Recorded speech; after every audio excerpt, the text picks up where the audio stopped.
언어 본능, 마음은 어떻게 언어를 만드는가? 스티븐 핑커의 책입니다. 이 책을 한번 살펴보도록 하겠습니다. 1954년생이고요. 그래서 앞으로도 많은 저작을 낼 수 있다라는 것이 참 그런 나이라고 생각이 됩니다. 다행이라고 생각이 들고요. 캐나다 몬트리올에서 유태인 집안에서 태어났고 심리학을 전공했고 실험 심리학으로 박사학위를 받았다. 하버드 대학교 교수로 재직하고 있다. 전 세계에서 가장 영향력 있는 심리학자이자 인지과학자이고요. 대중적인 저서들이 크게 히트를 쳤는데 언어 3부작과 마음 3부작이라고 소개한 바가 있습니다. 이 언어 본능이 언어 3부작의 첫 번째 책이고요. 그 다음에 또 유명한 책인 마음은 어떻게 작동하는가가 마음 3부작의 첫 책입니다. 그래서 이제 빈서판 같은 책도 유명한 책이죠. 이런 책도 썼고 그다음에 우리 본성의 선한 천사 빌 게이츠가 극찬을 했던 책이죠. 그다음에 최근에는 지금 다시 개목이라는 책을 쓴 바가 있습니다. 이 최근에 이제 챗 GPT에 대한 어떤 그런 열광적인 그런 반응들이 있었는데요. 촘스키가 이에 대해서 이제 한마디를 했죠. 언어학과 지식 철학에서 인간이 언어를 추론하고 사용하는 방법과 크게 다른 방식으로 구동되고 있다. 그래서 기계가 인간의 뇌를 추월하는 날은 아직 동도 트지 않았다. 인간의 정신은 챗 GPT처럼 수백 테라바이트의 데이터를 먹어치우면서 가장 가능성 있는 대화적 반응이나 과학적 질문에 대한 가장 가능성 있는 답을 외삽하는 느릿느릿한 통계 엔진이 아니다. 적은 양의 정보로 작동하는 효율적이고 심지어 우아한 시스템이다. 사소한 데이터로부터 무의식적으로 자동적으로 빠르게 문법을 발전시키고 있다. 선천적이고 유전적으로 설치된 운영체제의 표현으로 이해될 수 있다. 그래서 이제 촘스키가 이제 이 챗 GPT가 보여주는 악의 평범성, 뭐 이런 내용의 기사를 실었고요. 요거를 이제 한국에서 이제 소개한 기사입니다. 근데 이런 이 촘스키의 의견을 이해하기 위해서는 사실은 이 촘스키의 언어학 이론을 조금 알아야 되는데, 촘스키의 책은 굉장히 어렵거든요. 하지만 이 스티븐 핑커의 책은 그래도 읽을 수는 있습니다. 그래서 이 스티븐 핑커가 촘스키와 완전히 같지는 않지만 큰 맥에서 촘스키의 이론을 이어받고 있는 측면이 많기 때문에 촘스키도 이해할 겸 또 이제 스티븐 핑커의 이론을 이해하는 그런 좋은 책이라고 생각을 하고 있습니다. 그래서 책의 내용으로 들어가 보겠습니다. 언어는 문화적인 인공물이 아니다. 그것은 인간 뇌의 생물학적 구조의 일부다. 그래서 본능이라는 용어를 사용하고 싶다. 거미가 거미줄을 치듯이 대동소이한 의미에서 사람들은 말하는 법을 안다. 거미줄을 치듯이 말을 한다. 미취학 아동의 무언의 문법 지식이 이 최첨단 컴퓨터 언어 체계보다 훨씬 정교하다. 이 촘스키의 주요한 주장이죠. 언어학적인 주장 중에 이제 두 가지인데요. 하나가 이제 우리 두뇌에는 유한한 단어들의 목록으로부터 무한한 문장을 만들어낼 수 있는 프로그램이 담겨 있다. 우리는 그 프로그램을 정신문법이라 부를 수 있다. 어린아이들이 이 복잡한 문법을 재빨리 그리고 정규교육 없이 전개하며 난생 처음 부딪히는 새로운 문장 구조들의 일관된 해석을 가한다는 점. 그래서 어린아이들이 모든 언어들의 문법에 공통된 하나의 설계도, 즉 보편 문법을 선천적으로 갖추고 있다. 이 보편 문법을 통해 아이들은 부모의 말에서 통사론적 유형을 포착해낸다고 주장했다. 이 통사론적, 이 말이 조금 어려울 수가 있는데요. 뭐 사전적인 의미를 떠나서 그냥 문장론적이다, 뭐 이렇게 이제 보시면 되겠습니다. 문장론적인 어떤 구조적인 유형을 포착해낸다. 촘스키가 인간 정신은 그것을 둘러싼 문화에 의해 주조된다는 아직까지도 20세기 지성의 튼튼한 토대를 이루고 있는 표준사회 과학 모델을 공격한다. 그러니까 이제 어떤 문화가 인간의 정신을 주조한다라는 그런 어떤 포스트 모던적인 혹은 구성주의적인 그런 사회과학 모델을 공격했다. 그러니까 이제 촘스키의 이론은 본인이 표현한 대로 이 합리주의적인 그런 관점이 있거든요. 본유관념처럼 인간이 가지고 태어난 것이 있다라는 것이죠. 그것과 문화에 의해 주조된다라는 것, 이런 좀 대비되는 그런 느낌을 받을 수가 있죠. 이 촘스키를 굉장히 격렬하게 비판하기도 했던 또 하나의 유명한 철학자인 힐러리 퍼트넘은 촘스키에 대해서 이렇게 평가를 했습니다. 촘스키를 읽으면 누구나 엄청난 지적 힘에 맞부딪힌 듯한 충격을 받는다. 지금 비범한 정신을 만나고 있는 거구나. 그의 강력한 개성이 거는 일종의 마법의 주문이기도 하고 명백한 지적 미덕들 때문이기도 하다. 그것들은 변덕스러움과 피상적인 것을 경멸하는 독창성, 그리고 한물간 듯한 주장들, 이를테면 본유관념 따위를 기꺼이 부활시키는 의지, 그리고 그것을 부활시켜내는 능력, 인간 마음의 구조 같은 핵심적이고 영구적 중요성을 가진 주제들에 대한 관심이다. 촘스키는 만약 언어 논리가 어린아이들에게 배선되어 있다면 아이들이 두 개의 조동사를 가진 문장과 처음 마주쳐도 적절한 단어 배열을 조정함으로써 그 문장을 의문문으로 바꿀 수 있을 것이라 추론했다. 이 조동사를 가진 문장의 어떤 그 경우의 수가 너무 많기 때문에 굉장히 파악하기가 힘든 종류의 문장이라고 하죠. 근데 이러한 힘든 문장도 적절한 교육 없이도 의문문으로 바꿀 수 있다. 그래서 영어를 배우는 모든 아이들이 엄마한테서 is the doggy that is eating the flower in the garden? 마당에서 꽃을 뜯어먹는 멍멍이가 있니? 라는 말을 들어보지 못했을 것이다. 언어의 기본 설계도가 선천적이라는 자신의 주장을 정당화해주는 주된 근거였다. 그러니까 이런 말을 들어보지 못했음에도 불구하고 의문문을 잘 사용한다라는 것은 언어의 기본 설계도가 있다라는 거죠. 그래서 이제 실제로 이제 실험을 했는데, Ask Java if the boy who is unhappy is watching Mickey Mouse. 불행한 소년이 미키마우스를 쳐다보고 있는지 자바한테 물어봐라고 아이들에게 시켰는데요.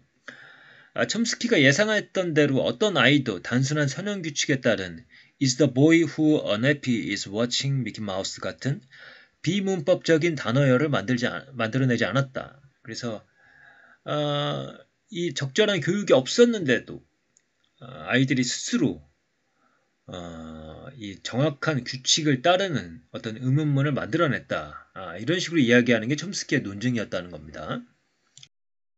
그래서 의문문을 만드는 특정한 방식들은 인류 보편의 임의적인 관습이고 우리는 이 컴퓨터 프로그래밍 언어 같은 인공적인 체계에서는 이런 관습을 발견하지 못한다.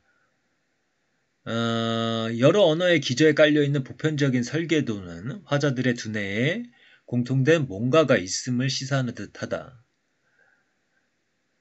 이것은 마치 서로 전혀 교류가 없는 발명가들이 동일한 타자기, 자판, 모르스부호 혹은 교통신호를 만들어낸 것과 같은 기적이다. 이 언어 상대론자들은 언어의 차이가 화자들의 생각의 차이를 유발한다고 주장을 합니다. 여기에 내포된 의미는 묵직합니다. 그것은 실제의 근본적 범주가 이 세계 안에 존재하는 것이 아니라 문화에 의해 부여된다라고 주장을 합니다. 그런데 이 언어가 사고를 만들어낸다. 그런데 우리가 이런 경우가 있죠. 어떤 문장을 말하다가 정확히 말하고자 한 바가 아니라는 사실을 깨닫게 되는 경험이 있다. 그런 느낌이 있기 위해서는 우리가 말한 것과는 다른 말하고자 했던 바가 있어야 한다. 그러니까 언어보다 사고가 더 먼저일 수 있다는 거죠. 사고가 단어들에 의존한다면 어떻게 새로운 단어가 만들어질 수 있겠는가?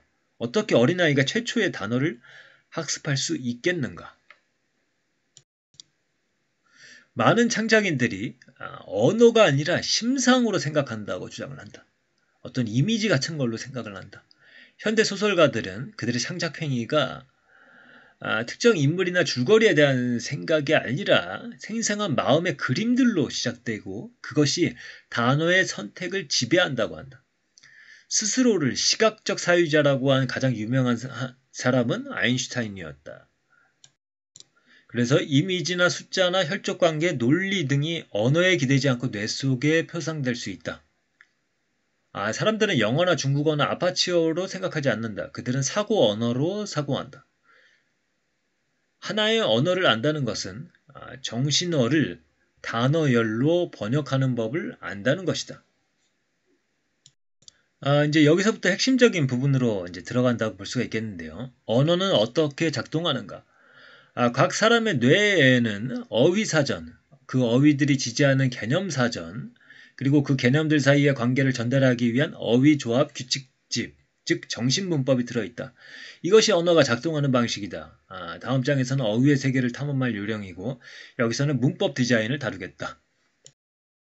그래서 이제 여기 나오는 뭐 확률에 따라서 단어를 연결하는 것, 단어 연결기, 그 다음에 뭐 단어 사슬, 뭐 이런 이야기가 나오면은 촘스키와 스티븐 핑커 그 진영과는 조금 다르게 언어를 이해를 하고 있는 거죠. 그리고 그런 것들이 연결주의나 딥러닝이나 그런 것에 기반해서 구현한 챗GPT 그런 후손들 그런 유형들과는 다른 언어의 이해를 보여주고 있다라고 보시면 됩니다. 그래서 책의 내용을 보시면은 영어 문장은 영어 단어들이 서로 연결될 확률에 따라 연결된 단어열이 전혀 아니다. 영어 텍스트에서 컬러리스라는 단어 다음에 그린이라는 단어가 뒤따를 확률은 전혀 없다. 그러니까 색이 없는 녹색, 컬러리스 그린. 그럼에도 불구하고 이 단어열은 완전한 형태를 갖춘 영어 문장이다. 그러니까 구조적으로 봤을 때는 완전하지만은 확률적으로 봤을 때 이게 이제 1994년에 만들어진 책이니까요. 그때 당시에는 확률적으로 이해하는 그 단어 연결기에서는 컬러리스 그린을 해석하지 못했을 겁니다. 어쩌면 단어 연결기를 충분히 영리하게 설계함으로써 이런 문제들을 해결할 수 있을지도 모른다. 그러나 촘스키는 인간의 언어가 일종의 단어 사슬이라는 생각 자체를 결정적으로 반박했다. 단어 연결기가 얼마나 크든 얼마나 확률 분포도에 충실을 하든 상관없이 그러한 장치로는 특정한 영어 문장들을 생산할 수 없다는 것을 증명했다. 그래서 문장은 어떤 단어 연결기나 사슬이 아니라 구조를 가진 어떤 나무의 형태로 이해를 하고 있습니다. 각각의 문장이 두 가지 의미를 띠는 것은 단어들이 다른 방법으로 마디에 연결될 수 있기 때문이다. 그래서 아래 예를 보시겠습니다. discuss sex with Dick Cavett. 이것은 딕 카베트와 섹스에 대해서 논의했다라는 거죠. 왼쪽 구조를 보시면요. 오른쪽 구조에서는 딕 카베트라는 사람과 섹스를 하는 것, 그것을 디스커스했다라는 거죠. 그러니까 딕 카베트와 섹스를 하는 것을 의논하다. 그 다음에 딕 카베트와 섹스에 대해서 의논했다. 이게 이제 구조가 다르다는 거죠. 그래서 확률이 아니라 어떤 나무 구조가 의미를 결정할 수가 있다라는 거죠. 그래서 이제 구조가 있다, 규칙이 있다, 선천적인 어떤 언어적인 능력이 있다, 보편 문법이 있다, 본유관념이 있다. 그러니까 이제 경험적으로, 확률적으로 언어를 습득하는 것이 아니라 선천적인 어떤 능력이 있다라는 관점에서 계속 보시면 됩니다. 본유관념이 있고, 그리고 언어에는 구조가 있고, 구조를 통해서, 그러니까 어떤 보편 문법을 통해서 우리가 해석하고 있다. 뭐 그런 내용들이죠. 한국어와 영어는 서로를 거울에 비춘 언어다. 이러한 일관성은 수십 개의 다른 언어에서도 발견된다. 어떤 언어가 영어처럼 목적어 앞에 동사가 놓인다면 그 언어에는 전치사가 있을 것이고 한국에서처럼 목적어 뒤에 동사가 놓인다면 그것은 후치사를 가질 것이다.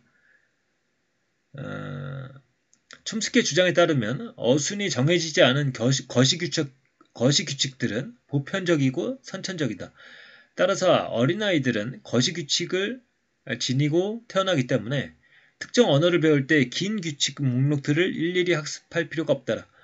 그들이 학습해야 하는 것은 자신들의 개별 언어가 매개변한 값으로 영어처럼 해거 선치를 취하느냐 아니면 한국어처럼 해거 후치를 취하느냐의 여부일 뿐이다.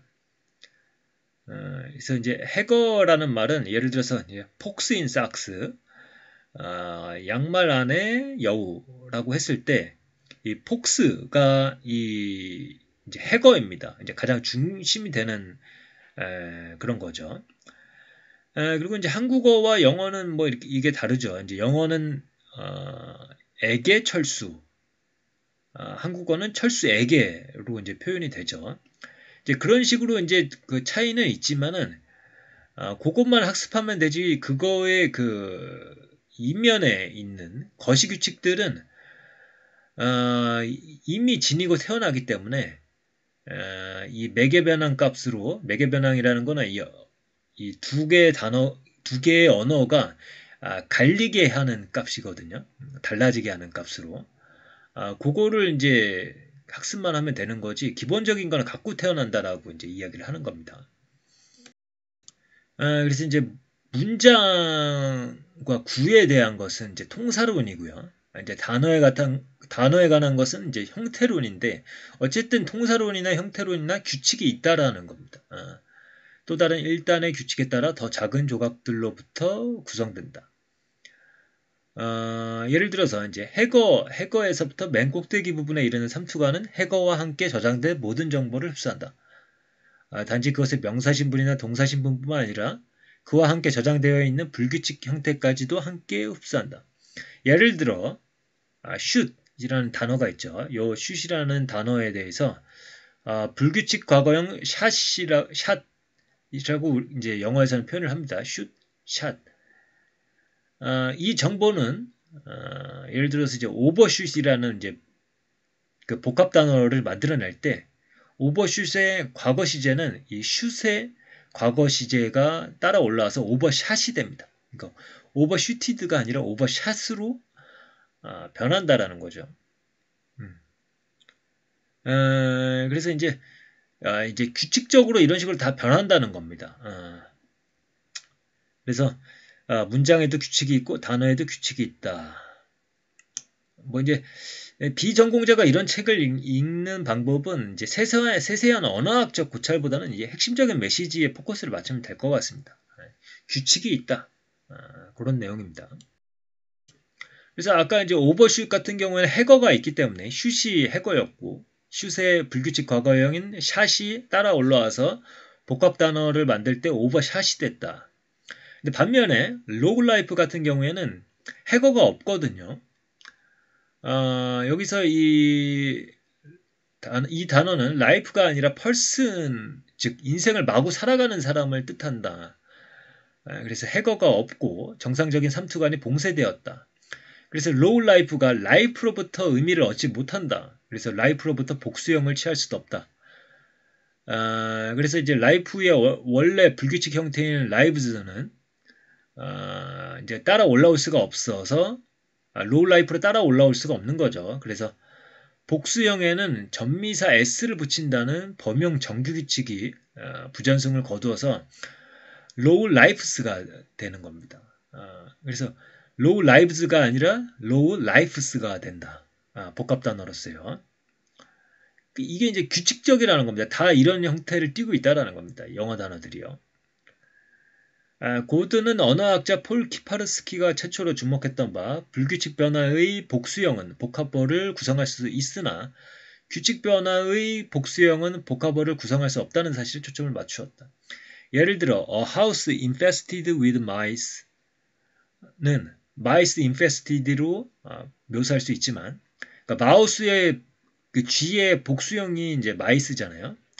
그래서 mice infested로 묘사할 수 있지만 A house infested with rats라고 했을 때 rats infested라고 하면 이상하게 들린다. 한 마리의 쥐 때문에 집안이 들끓을 수 없을 텐데도 우리는 rat infested라고 한다. 그러니까 mice infested라고 할 수는 있지만은 rats infested라고는 할 수는 없다라는 거죠. 영어에서요. 그래서 아이들은 어른들의 말로부터 언어는 이렇게 작동한다는 어떤 증거도 제공받지 않았음에도 불구하고 Rats Eater라고 만들어내지 않고 Mice Eater는 만들어낸다. 그래서 문법을 배우지 않아도 사람들이 어떤 암묵적인 눈에 보이지 않는 규칙에 따라 문장과 단어를 사용하고 또 복합 단어도 만들어내고 있다. 이런 것이 선천적인 것 아니겠느냐, 뭐 이런 거죠.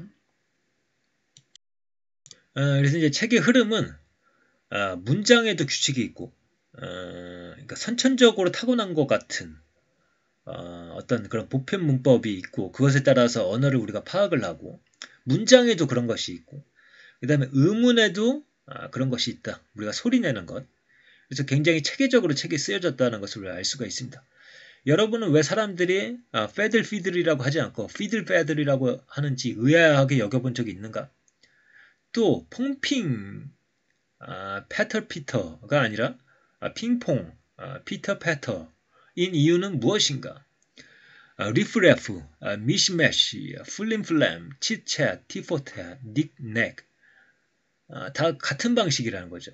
그 대답은 혀가 앞에 놓게 위치하는 모음들은 항상 혀가 뒤에 낮게 위치하는 모음들보다 먼저 발음된다는 것이다. 여기서 항상이라는 말이 중요하겠죠. 규칙적이라는 거니까요. 왜 우리는 데즐 레즐이라고 하지 않고 레즐 데즐이라고 말하는가? 이제 자음도 마찬가지라는 거죠. 슈퍼 두퍼, 헬터 스켈터, 하룸 스카룸, 호커스 포커스는 왜인가? 폐쇄 정도가 약한 자음으로 시작하는 단어들이 언제나 폐쇄 정도가 강한 자음으로 시작되는 단어들보다 먼저 온다. 그 다음에 인간은 문장을 들었을 때 그것을 빠르고 적절하게 이해를 합니다. 문장을 이해하는 데서 탁월한 능력을 보여주고 그때 가동되는 것이 이 일종의 분석기인데요. 문장 구조를 분석을 하는 거죠. 겉보기에 무의미한 단어 사슬에도 구조가 존재를 한다. 버펄로 버펄로 버펄로 버펄로 버펄로 버펄로 버펄로 버펄로 요게 이제 문장입니다. 아메리칸 들소가 버펄로고요. 뉴욕의 버펄로라는 곳에 그곳에서 태어난 아메리칸 들소는 버펄로 버펄로입니다. 또 압도하다라는 뜻의 버펄로라는 동사도 있습니다. 그래서 뉴욕산 아메리카 들소가 서로를 위협한다라는 것은 버펄로 버펄로 버펄로 버펄로 버펄로 버펄로 버펄로 뭐 이렇게 되는 거죠. 사람들은 어떻게 문법상으로 적법하지만 의미상 괴이한 대안에 미련을 두지 않고 적절한 의미의 문장 분석으로 꼬리날 수 있는 것일까? 이제 두 가지 방식이 있는데요. 하나는 범위 우선 탐색이고요. 그 다음에 다른 하나는 깊이 우선 탐색입니다. 범위를 우선해서 탐색하는 것은 우리의 뇌가 뒤쪽에 흐릿한 수십 가지 나무 조각들을 모두 연산하여 그럴싸하지 않은 것들을 걸러내는 것처럼 작동한다. 깊이 우선 탐색은 참일 확률이 가장 높은 선택지에 도박을 걸고 이 단일한 해석을 최대한 밀고 나갈 가능성이다. 그러니까 단어 차원에서는 범위 우선 탐색을 행하는 듯하다. 여러 개의 뜻을 가진 그 단어의 의미 항목들을 잠깐이나마 휘둘러 보는 것이다. 근데 문장의 차원에서는 모든 나무 구조들을 연산하지 않는다. 그래서 대체로 적절히 작용하고 있는 것처럼 보이는 분석을 선택해서 밀고 나간다. 나무 구조에 부합하지 않는 단어들을 만나게 되면 다시 되돌아가서 다른 나무 구조를 가지고서 이제 해석을 한다라는 거죠. 이 인간 분석기는 이 어떤 상식적인 지식들을 약간은 이용하는 듯 합니다. The defendant examined by the lawyer turned out to be unreliable. 그 변호사에 의해 조사를 받은 그 피고는 믿을 수 없음이 판명되었다. 그래서 이제 처음에 the defendant examined라고 하면은 defendant 피고가 examined 조사했다라고 우리가 읽을 수가 있잖아요. 동사형으로. 근데 by가 나오는 순간 이제 다시 해석을 하게 되는 거죠.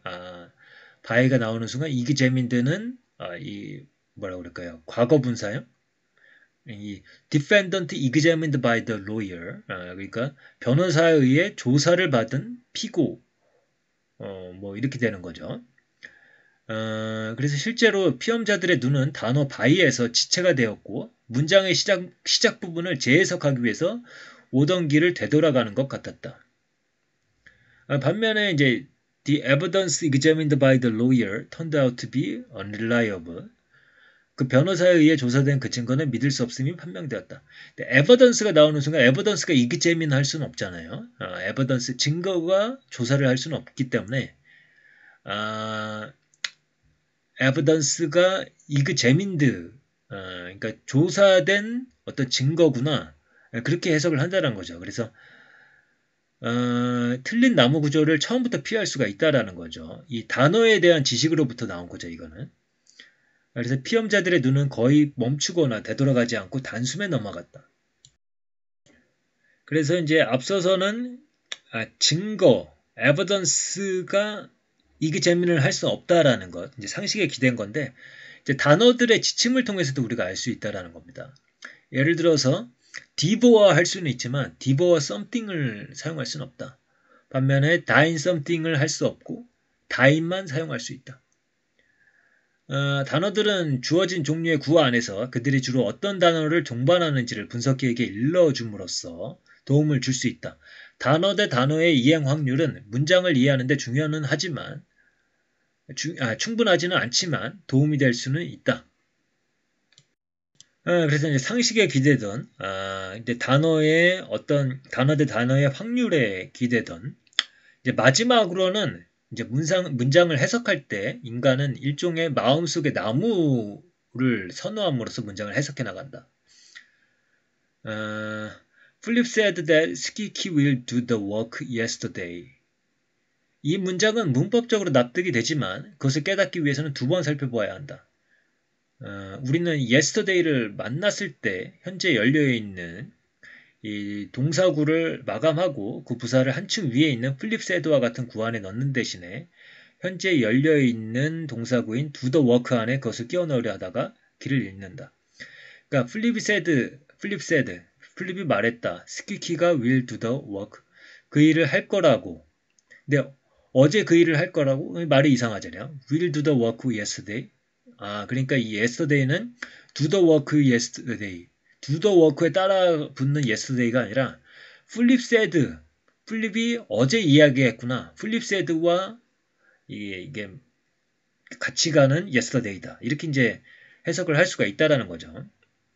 그래서 이때 어떤 것이 그럴듯해 보이는가의 지식, 가령 will의 의미가 yesterday의 의미와 양립할 수 없는데에 대한 지식이 정원 산책로로 빠지는 것을 막지 못했음에 주목하라.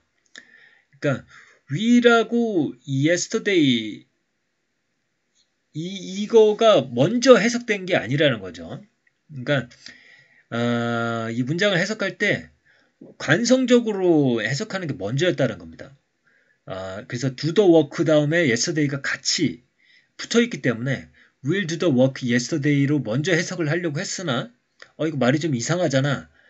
그 다음에 will과 yesterday가 맞지 않잖아라고 이제 해석을 했다라는 거죠. 그래서 관성이 먼저고 그 다음에 상식으로 생각을 했죠. 그래서 이 상식이 먼저 왔으면은 이 문장을 잘못 해석하는 거를 막아줄 수 있었을 텐데 그렇지 않았다는 거죠. 그래서 인간은 먼저 관성적으로 이 문장을 해석해 나갔다. 그래서 그 관성적으로 해석해 나가는 것도 나무의 일종이다. 이렇게 이야기를 하는 거죠. 그래서 여기서 우리는 문장을 이해하는 데서 일반적인 지식의 힘이 제한적으로만 작용한다는 것을 알 수가 있다.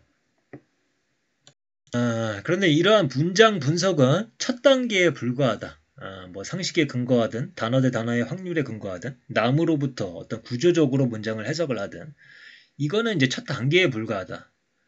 나무 구조로부터 나오는 이 의미론적인 정보는 화자의 의도에 대한 복잡한 추론의 연쇄에서 단지 하나의 전제로 이용이 된다. 그래서 이 대화를 하는 사람들이 이 사전 지식을 갖고 있기 때문에 효율성을 추구하기 위해서 어떤 것을 생략하기도 한다라는 거죠. 그래서 이 맥락이나 사전 지식 같은 것들이 그 다음에는 이제 중요할 수가 있는 거죠. 그래서 이제 컴퓨터 과학자들은 자신의 프로그램이 텍스트를 이해하는 동안 텍스트의 손실 부분을, 그러니까 우리가 일상적인 대화에서는 서로가 안다라고 가정하고 텍스트를 생략하는 부분들이 있는데 이 손실 부분을 채우기 위해서 전형적인 배경의 작은 스크립트들을 장착하려고 노력해왔다. 또 다른 팀은 컴퓨터에게 약 1000만 가지의 사실들로 구성되어 있다고 추정되는 인간은 상식의 기본 사항들을 가르치려고 노력하고 있다. 이 작업이 얼마나 엄청난 것인가는 다음과 같은 단순한 대화에서 he가 의미하는 것을 이해하기 위해 인간 행동에 대해 얼마나 많은 지식이 삽입되어야 하는지를 생각해보면 알 수 있다. I'm leaving you. 우리 헤어져. 여자가 이렇게 얘기를 했더니 Who is he? 어떤 놈이야? 이렇게 이야기를 하는 거죠. 근데 요거는 이제 인간으로서 대화를 하다 보면 요거는 이제 다 알 수가 있을 텐데 우리 이런 사전 지식 맥락이 없다라면은 이 he가 의미하는 바가 무엇인가 여기에 얼마나 많은 지식이 들어가야 될 것인가 이렇게 이야기를 하는 겁니다. 그래서 이제 화용론이라는 것이 있죠. 여기 이제 사전에 따르면은 말하는 사람, 듣는 사람, 시간과 장소 등을 언어 의미 분석의 주요 요소로 삼는 언어 이론의 한 분야이다. 곧 문장의 의미는 누가 누구에게 언제 어디에서 어떻게 말하느냐에 따라 달라진다고 보고 이를 체계적으로 분석 기술하고자 함. 뭐 이런 거고요. 이 이해하기는 하나의 문장에서 수집한 조각들을 거대한 마음의 데이터베이스 안에 통합하기를 요구한다. 그것이 가능하기 위해서는 화자는 단지 사실들을 하나하나 청자의 머릿속에 집어던져 넣는 것으로는 안 된다. 지식은 어떤 일련의 사실처럼 존재하는 것이 아니라 복잡한 망으로 짜여져 있다. 그래서 대화나 텍스트에서처럼 일련의 사실들이 연속적으로 출현할 때 언어는 청자가 각각의 사실들을 기존의 틀 안에 배치할 수 있도록 구성되어야 한다. 이 책에서는 이제 바벨탑이라는 그 장이 나오는데요. 제목을 가지고 있습니다. 바벨탑. 근데 이 장을 읽으면서 이 앞의 내용들이 이제 일목요연하게 딱 정리가 되는 느낌을 받았습니다. 예, 창세기에 나오는 이제 내용입니다. 온 땅의 구음이 하나이요 언어가 하나이었더라.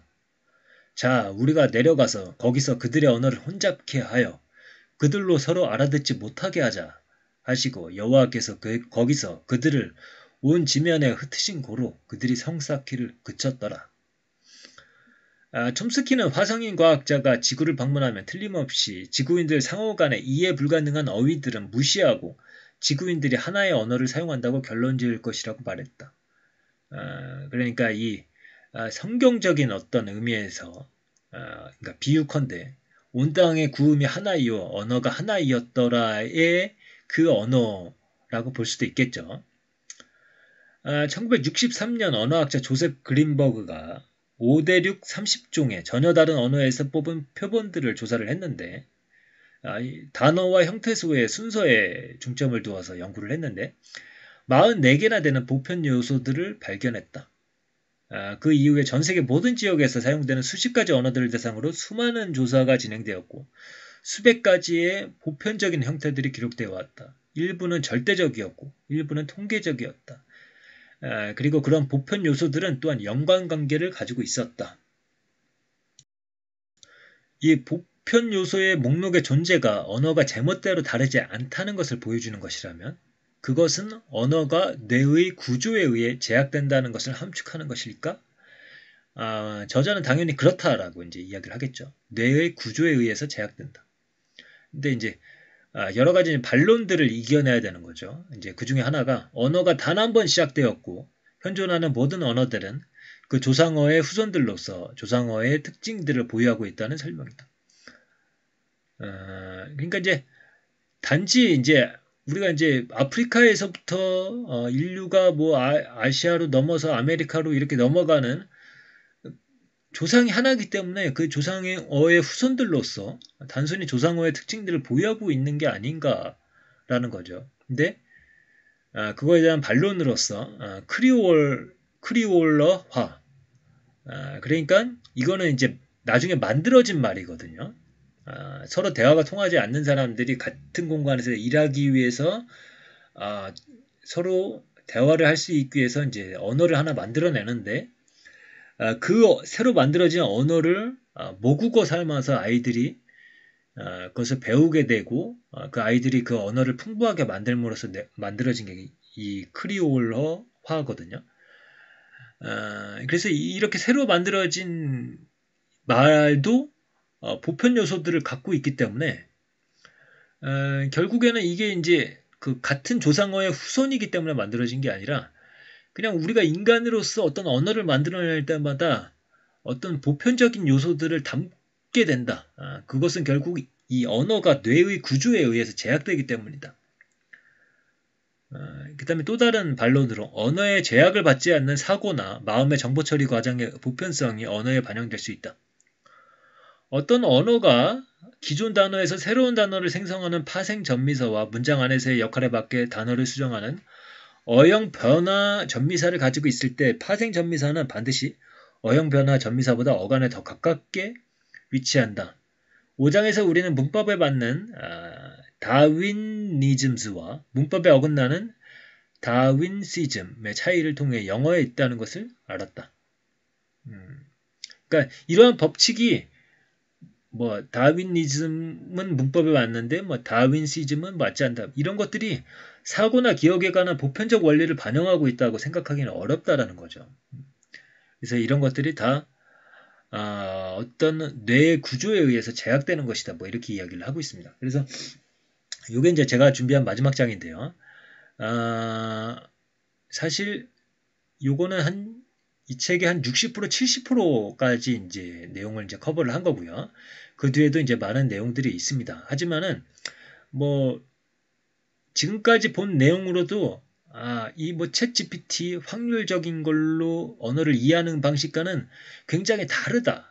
구조적으로 뭔가 언어를 해석하려고 하고 규칙이 있다고 보고 어떤 선천적인 능력이 있다라고 보고 그래서 그런 느낌을 갖는 것만으로도 이 책을 읽는 의미는 굉장히 충분하다. 그래서 이런 내용을 보고 나서 다시 이 촘스키의 주장을 보면은 그런 맥락에서 그런 주장을 하는구나라는 것이 이해될 수가 있기 때문에 이런 책은 한번 읽어보시면 좋을 것 같습니다. 그러면 오늘 좀 길게 말씀을 드렸는데 좀 두서없이 말씀드린 바도 있는데 조금 핵심적인 부분들은 의 이해에 좀 도움이 되셨기를 바라면서 오늘의 내용은 이것으로 마치도록 하겠습니다. 감사합니다.